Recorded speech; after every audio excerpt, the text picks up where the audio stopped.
Hello guys, ito guys, yung aking for today's video guys, ulam, simpleng ulam lang to guys.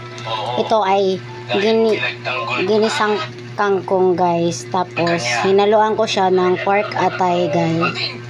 So ito na po ang aking ginisang kangkong with pork atay. So ayan na, luto na to guys. So, ito po ang aking simpleng ulam ngayong tanghalian, ang pork atay with kangkong. Ayan, napakasimple lang itong ulam na to. Pero, masustansyang gulay po ito. Ayan ang aking ginisang kangkong with pork atay. So, ayan ang aking for today's video guys. So, ayan. Simpleng gulay pero masarap.